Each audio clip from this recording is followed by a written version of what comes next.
उपस्थित धर्म प्रेमी श्रद्धावान जिज्ञासु भाइयों तथा सुशील बहनों, 1-1 किलो की 4 वस्तु हो, जैसे 1 किलो का लोहा हो, 1 किलो का पत्थर हो, 1 किलो की लकड़ी हो और 1 किलो की माटी हो।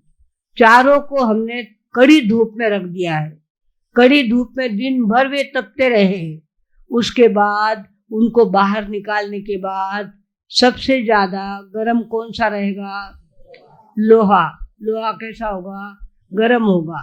फिर दूसरे नंबर पे पत्थर ठंडा होगा। उसके बाद तीसरे नंबर पे लकड़ी ठंडी होगी और उसके बाद मिट्टी तो गर्म ज्यादा होगी ही नहीं। इस तरह से भगवानों हमारे भगवान ने 4 प्रकार के दोष बताए हैं।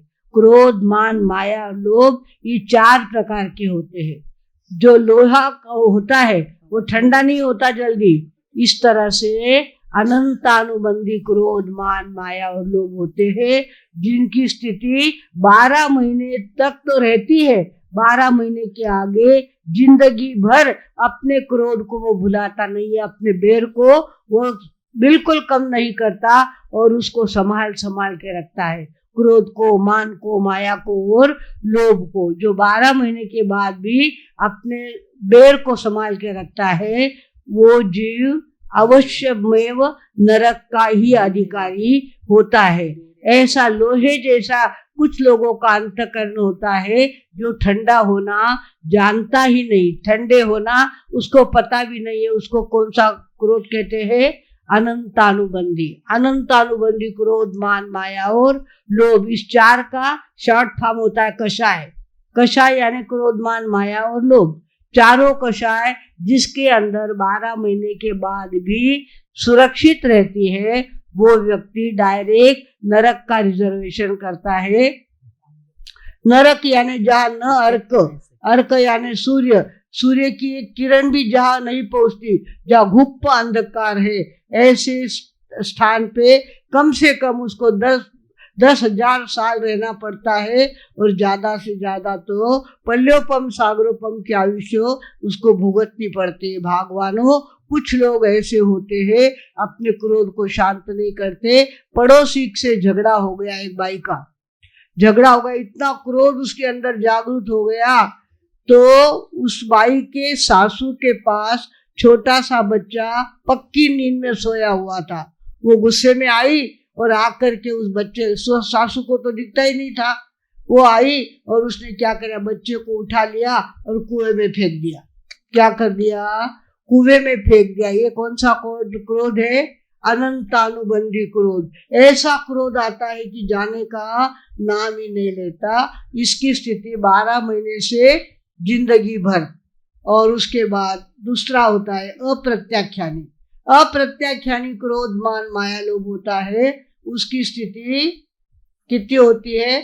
ज्यादा से कम 4 महीने, ज्यादा से ज्यादा 12 महीने, कम से कम 4 महीने और ज्यादा से ज्यादा 12 महीने तक उसकी स्थिति होती है।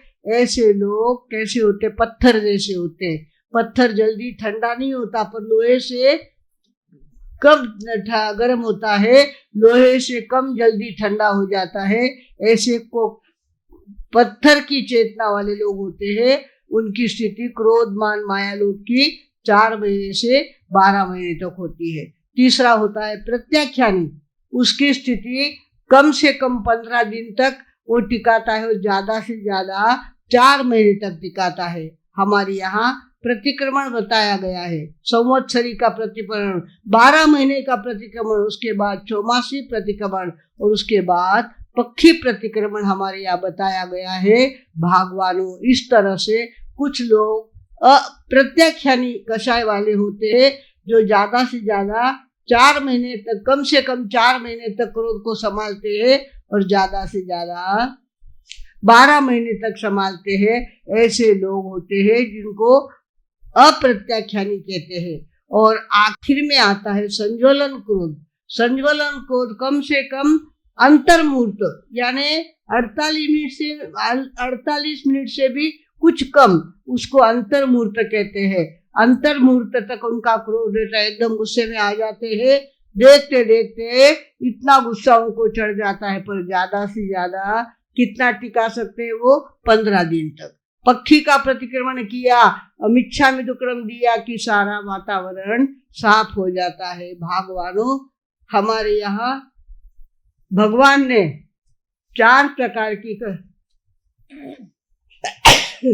कषाय बताई है, और इस 4 प्रकार की कषाय को कम करने के लिए चातुर्मास आता है। पक्षी आइए प्रतिक्रमण करो, चौमासी पक्षी का प्रतिक्रमण करो, संवत्सरी का प्रतिक्रमण करो, ये कहने के लिए आता है। मिच्छामि दुक्कड़म दे करके पाप को हल्का करने का हमारे यहाँ प्रयास किया जाता है। भगवानों, आत्मशुद्धि का ये चौमासा होता है। आत्मशुद्धि में कुछ न कुछ वृद्धि हो जाए, इसके लिए साधु संत भी प्रयत्न करते हैं, और संसारी भी यहाँ आने वाले अपने आप में परिवर्तन लाने का प्रयास करते हैं। भगवानों, ये कषाय हमको कहाँ से कहाँ ले जाती है। कहते हैं गुरु और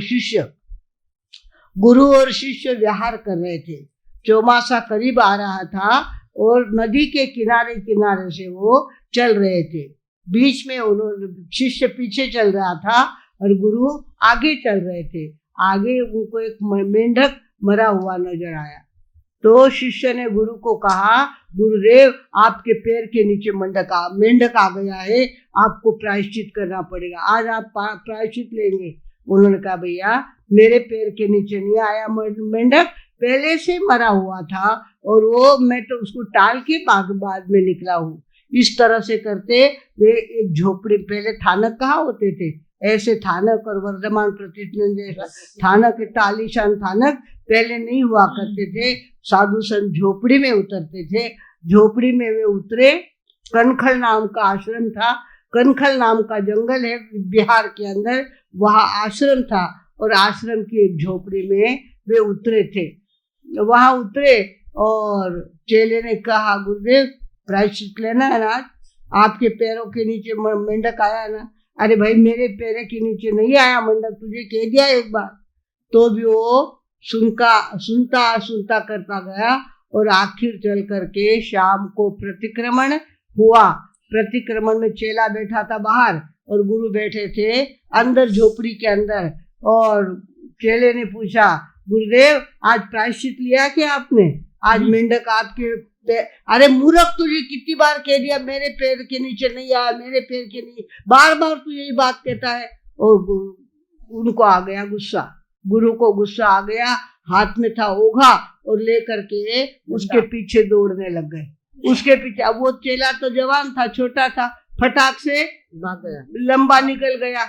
और गुरुदेव उठ करके दौड़े। तब तक तो पहले खंबे होते थे, झोपड़ियों के अंदर खंबे होते थे, खंबे से अंधेरा तो था ही, पहले ऐसे लाइट थोड़ी चलते थे, अंधेरे में ही रहना पड़ता था। मैंने दीक्षा लेकर 6 महीने तक अंधेरे में ही प्रतिक्रमण किया हुआ है, तो 6 साल तक।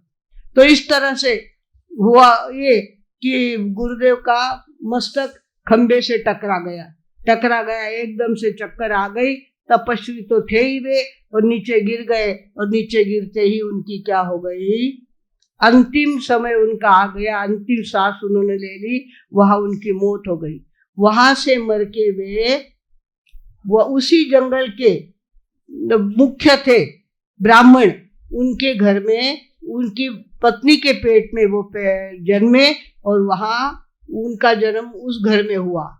वहां हुआ तो क्रोध लेकर के मरे हुए थे। इसके लिए हमारे यहाँ पहले से कहा है, संथारे से मृत्यु आना बहुत अच्छी होती है। सारे पाप, सारा आग्रह, सारा परिग्रह छोड़ करके मरना है तो वो आदमी सीधा ऊपर जाता है, और नहीं तो कैसे भटकना पड़ता है। देखो, वो कहा हो गया, कनखल नाम के आश्रम के ऋषि के यहाँ उसका जन्म हुआ, बेटे के रूप में जन्म हुआ, और जन्मते के साथ उसको क्रोध इतना रोता था, बेचारी माँ थक गई। इसकी अपेक्षा तो बच्चा ना होता तो अच्छा होता, ना रात को सोने देता है, ना दिन को खाने देता है, ऐसा बच्चा पैदा हुआ है। जू करके छोटा हो गया, 2 साल का, हाथ में लकड़ी लेने लग गया।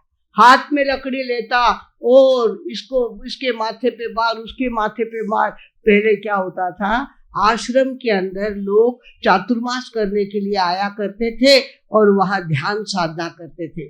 तो ध्यान साधना के लिए इनके यहाँ बहुत सारे लोग आते थे। और ये क्या करता, ध्यान में लोग बैठे ना, वहां जाके लकड़ी लेकर उनकी माथे में मार के आता।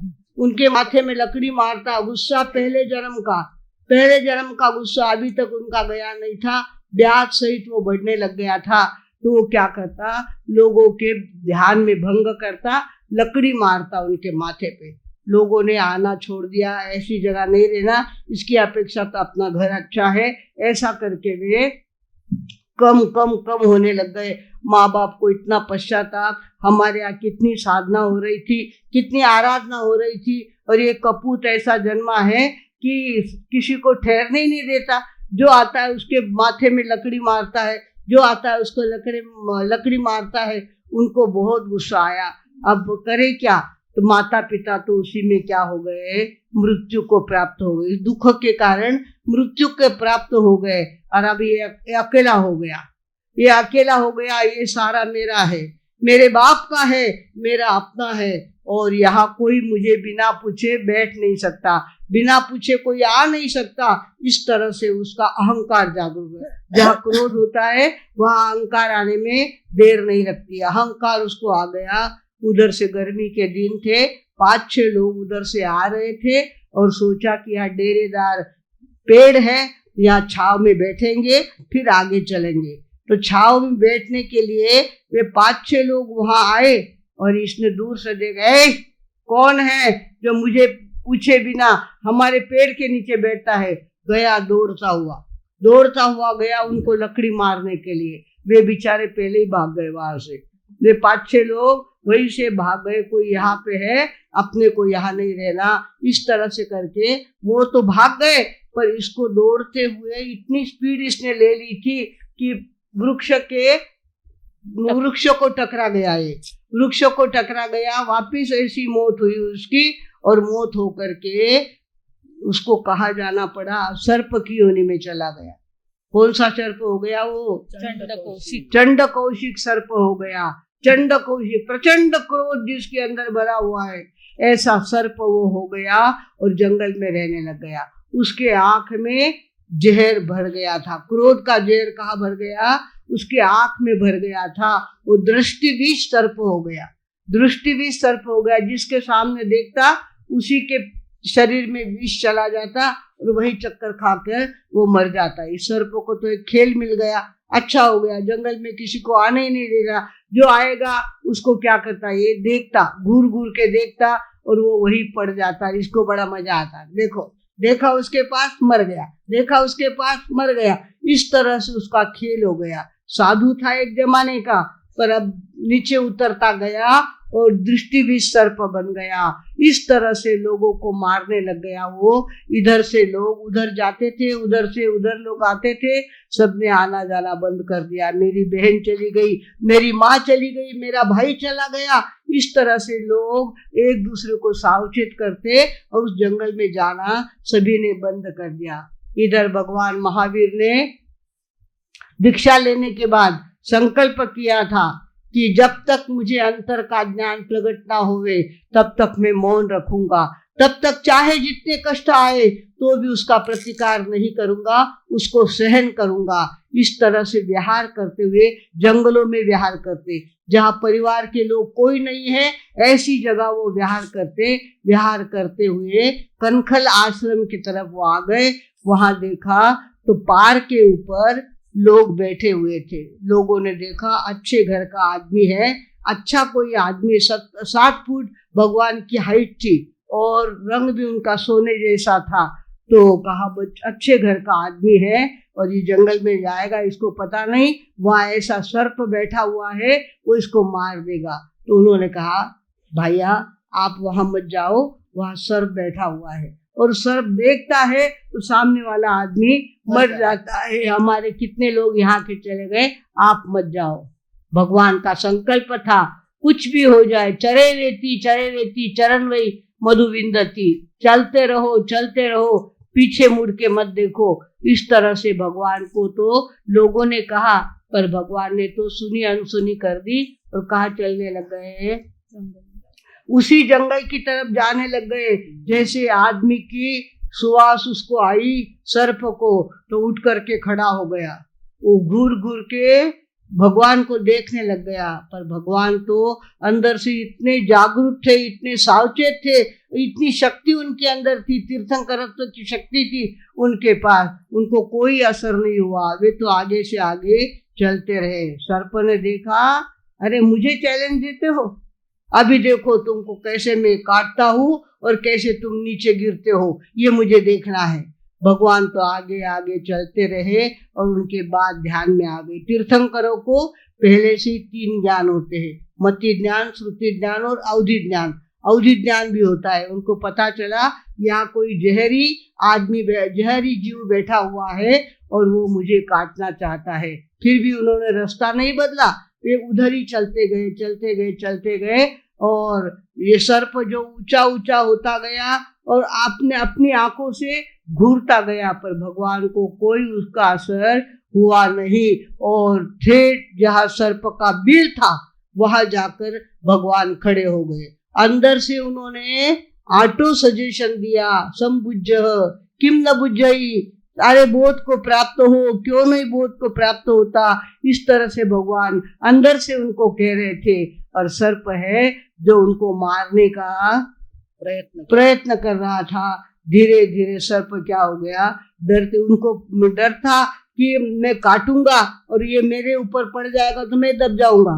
इसके लिए काटने के लिए धीरे धीरे आगे गया और भगवान के पैरों को उसने क्या किया, डंक मारा। डंक मारा तो देखा खून का स्वाद तो खारा होता है और यहाँ तो मीठा लग रहा है।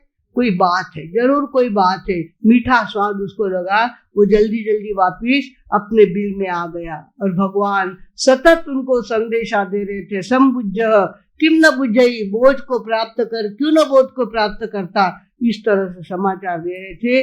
जब भगवान को उसने काटा और भगवान ने उसके यहाँ आज्ञा चक्र की तरफ देखा तो उसको पिछला जन्म याद आ गया। अरे मैं तो साधु था, मेरा चेला था, तो चेले के निमित्त से मैंने क्रोध किया और क्रोध का ये फल, मैं ठेठ तिरंज गति में आ गया, सर्प बन गया। ओहो कितनी बड़ी गलती मैंने की है। थोड़ा सा क्रोध पर विजय मिला लेता तो आज मेरी ये स्थिति ना होती। आज जंगल में रहता हूँ, ना कपड़े, ना लत्ते, ना घर, ना परिवार, कुछ नहीं, अकेला रहता हूँ और लोगों को मार मार के खुश होता हूँ। ये कोई मेरी जिंदगी है? आज से संकल्प करता हूँ मैं, कुछ भी हो जाए, ऐसे महापुरुष मेरे सामने आके खड़े हुए हैं और वो मुझे कह रहे हैं बोध को प्राप्त कर, बोध को प्राप्त कर, बोध को क्यों नहीं प्राप्त करता, इस तरह से कह रहे हैं। अब मैं किसी को नहीं काटूंगा, किसी के सामने नहीं देखूंगा, कोई मेरे मरने पर खुश नहीं होगा। उन्होंने क्या कर दिया, अपना मुंह बिल में डाल दिया, बिल में मुंह डाल दिया और पूंछ पीछे रखी, पूंछ बाहर रखी और मुंह में बिल में मुंह डाल दिया। इस तरह से बिल में मुंह डालने के बाद उधर से समाचार उधर, उधर से समाचार उधर जाते थे जंगल के। भाई वो आदमी जंगल में आया, वो कब मरा पता नहीं, क्या हुआ क्या नहीं पता नहीं। लोग धीरे धीरे डरते हुए देखने लगे तो भगवान महावीर तो ऐसे खड़े थे ध्यान में, जिसको कुछ जैसे कुछ हुआ ही नहीं, इस तरह से ध्यान में खड़े थे। लोगों ने एक दूसरे को समाचार दिए कि वहां बहुत बड़ा आदमी पहुंचा है और किसी को कुछ, कोई मर नहीं रहा है, उस दिन से सभी का मरना बंद हो गया है। इस तरह के समाचार सुनने लगे तो सोचा अभी सर्प ठंडा है, तब तक और उसको खुश करो।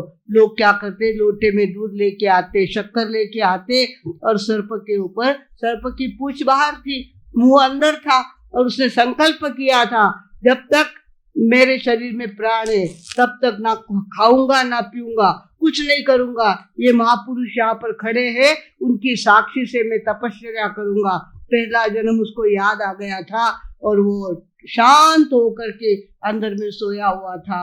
अब जहाँ दूध और शक्कर हो वह चींटियों को बुलाना थोड़ी पड़ता है।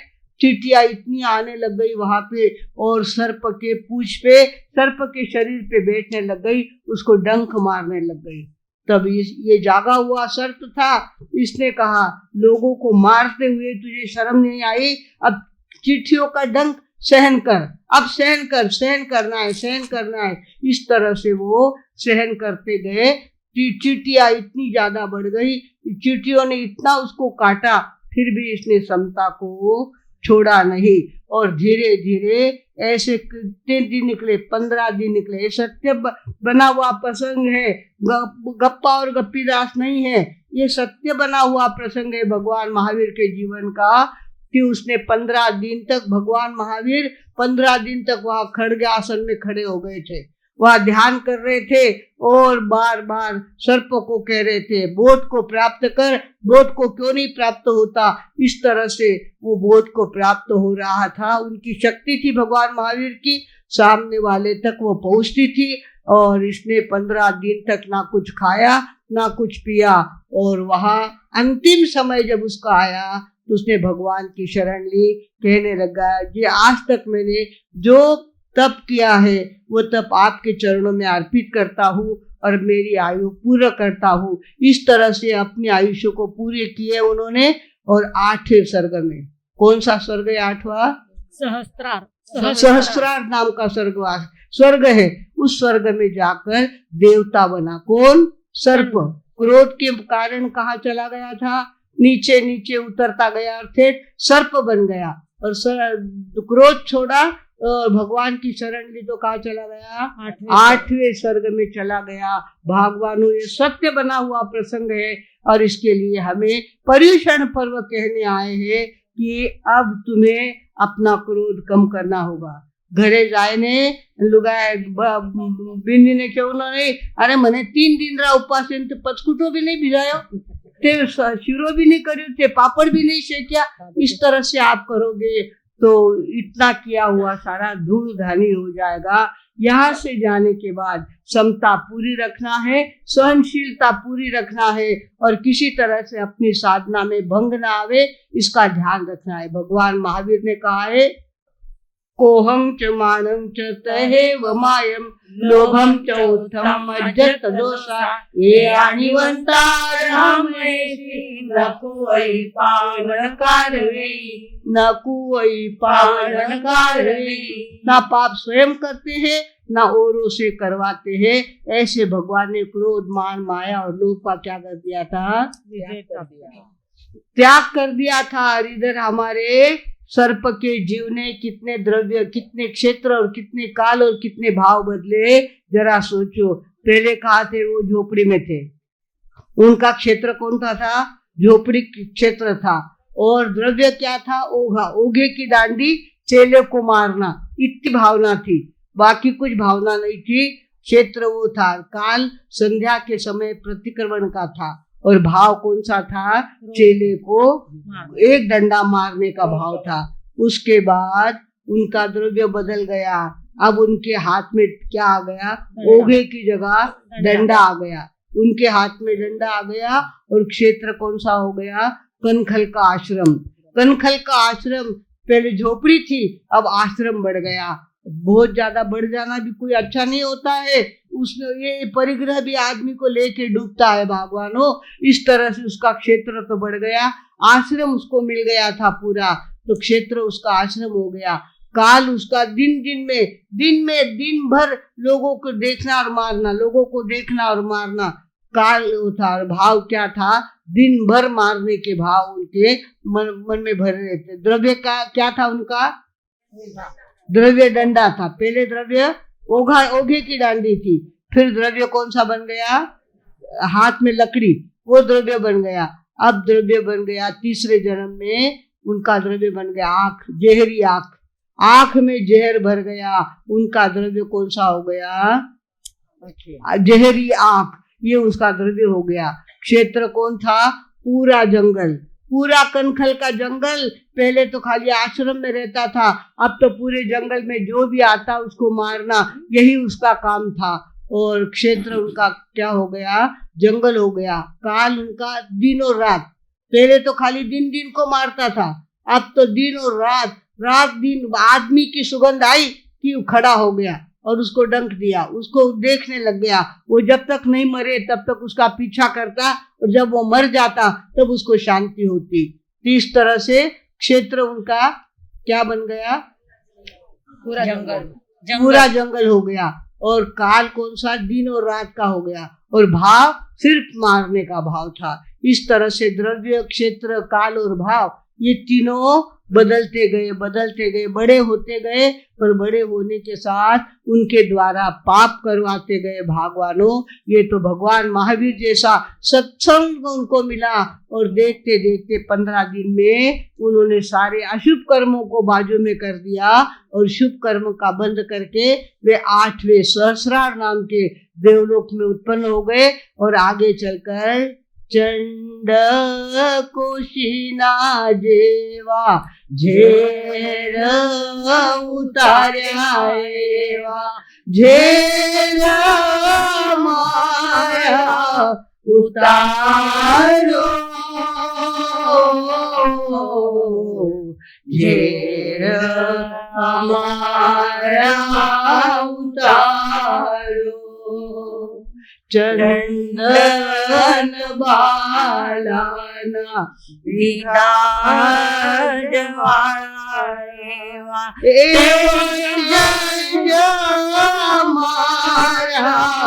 प्रसारो, तेज हमारा प्रसारो।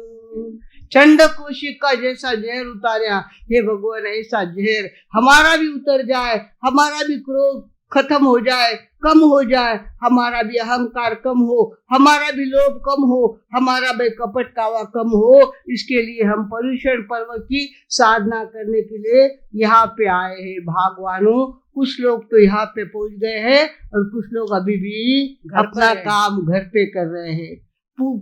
तुलसी पुरबला पापसु प्रभु चर्चा न सुहाय, जैसे ज्वर के जोर से भोजन की रुचि जाए। शरीर में अगर ताप आया हो तो भोजन अच्छा लगता है क्या?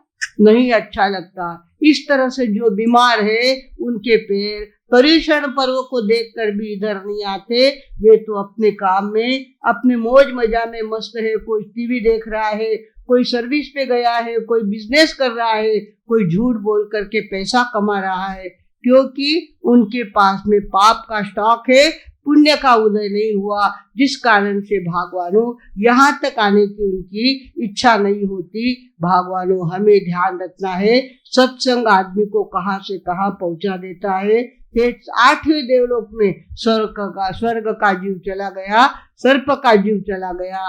भगवानों इस तरह से हम अपने पर्युषण पर्व को अपने ढंग से मनाने का प्रयास कर रहे हैं। संघ वाले पूरी व्यवस्था आपकी कर रहे हैं और तपस्या वालों के भोजन की भी व्यवस्था हमारे बोरा परिवार की तरफ से हो रही है। और इस तरह से पूरा वातावरण सुंदर बना हुआ है, इसका लाभ लेना आपका काम है। तो हम देख रहे थे लोहा 12 महीने के बाद भी जो ठंडा नहीं होता वो कौन है? लोहे जैसा आदमी है जो 12 महीने तक अनंतानुबंधी क्रोध उसको कहते हैं। फिर अप्रत्याख्यानी क्रोध उसको कहते हैं। ज्यादा से ज्यादा 12 महीने तक वो जहर रखता है। तो उसके बाद संवत्सरी का प्रतिक्रमण हुआ, खमाउसा कहते कहते सारा बेर भूल जाता है और अपने आत्मा को शुद्ध कर लेता है। उसके बाद प्रत्याख्यानी वो क्या करता है? ज्यादा से ज्यादा 4 महीने तक अपनी बुराई संभाल के रखता है। कषाय को 4 महीने तक संभालता है और ज्यादा से ज्यादा कम से कम 15 दिन और ज्यादा से ज्यादा 4 महीने तक वो अपने क्रोध मान माया को रखता है। और संज्वलन जिसका क्रोध होता है, जो देवलोक में जाने वाला जीव होता है, उसकी तो अंतर्मूर्त तक क्रोध रहता है। इतना गुस्सा आ जाता है और 5 मिनट में सारा गुस्सा खत्म हो जाता है। ज्यादा से ज्यादा 15 दिन तक वो अपनी क्रोध मान माया लोभ को संभालता है। और 15 दिन का पक्षी का प्रतिक्रमण हुआ, पूरी सफाई उसकी कर लेता है। भगवानों हमारे यहाँ पक्षी का प्रतिक्रमण बहुत आवश्यक हुआ है। वैसे तो प्रतिदिन प्रतिक्रमण करना चाहिए। अभी तो बहुत सारे पर्युषण के निमित्त से प्रतिक्रमण सुनने के लिए लोग आ रहे हैं। ऐसे रोज प्रतिक्रमण होना चाहिए, पापों का मिच्छामि दुक्कडम हमारे द्वारा हो जाना चाहिए। 15 दिन का फिर चातुर्मासिक जब पक्षी आती है उस समय हमारे पापों का मिच्छामि दुक्कडम हमें देना बहुत जरूरी है। और उसके बाद संवत्सरी का प्रतिक्रमण तो अति अति आवश्यक है। 12 महीने तक तो कचरा रखा, अब तो सारा कचरा निकाल देना है। संवत्सरी के प्रतिक्रमण में मिच्छामि दुक्कडम दे करके आपको शुद्ध बनने का प्रयास करना है। संघ ने हमको लाया है, हम आप लोगों को संदेशा भगवान महावीर का पहुंचा रहे हैं और आप इसका फायदा लेंगे। संवत्सरी के दिन प्रतिक्रमण के लिए अवश्य आएंगे और उस दिन आलोचना करने वाले हम आलोचना करेंगे। हम भी किताब आपके भी हाथ में रहेगी, हमारे भी हाथ में किताब रखेगी। हमारे संघ के पास किताबें हैं, आपको किताबें बांटेंगे और जहाँ जहाँ दोष लगे हैं 12 महीने में उसके मिच्छामि दुक्कडम आपको देना है। इस तरह से पर्युषण पर्व को हमको सार्थक बनाना है, धर्म ध्यान से एकदम सशक्त बना लेना है और अपनी बुराइयों को निकालने का काम करना है। संवत्सरी बुराइयों को निकालने का काम करती है, इसके लिए उस दिन आलोचना करना हमारे लिए बहुत जरूरी है। आज भी आलोचना, आज पक्षी है ना, आज भी आलोचना होगी। दोपहर में आलोचना करेंगे, हमारी शकुताई आपके साथ आलोचना कराएगी। आपको जम सके तो 2:30 बजे आ जाना। 2:30 से 3 जाप होता है, 3 से 4 हमारा अंत कल्पसूत्र होता है उस दिन। उसके बाद हम आलोचना भी कर सकते हैं। भागवानों, 8 दिन हमारे लिए स्वच्छता के दिन आए हैं, स्वच्छ करने के दिन आए हैं। कहते हैं कपड़ों की सफाई साबुन से होती है, बर्तन की सफाई डिटर्जेंट से, क्या डिटर्जेंट उससे होती है, और रत्न कंबल की सफाई अग्नि से होती है। रत्न कंबल की सफाई अग्नि से होती है और आदमी की सफाई, कर्मों की सफाई धर्म ध्यान से होती है। और धर्म ध्यान में खास पर्युषण पर्व आते हैं तब तो पूरी सफाई करने का हमारी जिंदगी में चांस आता है। सभी लोग अपनी सफाई किए बिना पर्युषण पर्व पूरा नहीं करेंगे। अपने जिंदगी की सफाई करना हमारा परम कर्तव्य है। ये ध्यान में रखकर सभी का ध्यान सफाई की तरफ होगा। इसी तरह की सद्भावना व्यक्त करते हुए अब मैं विराम लेती हूँ। ओम शांति।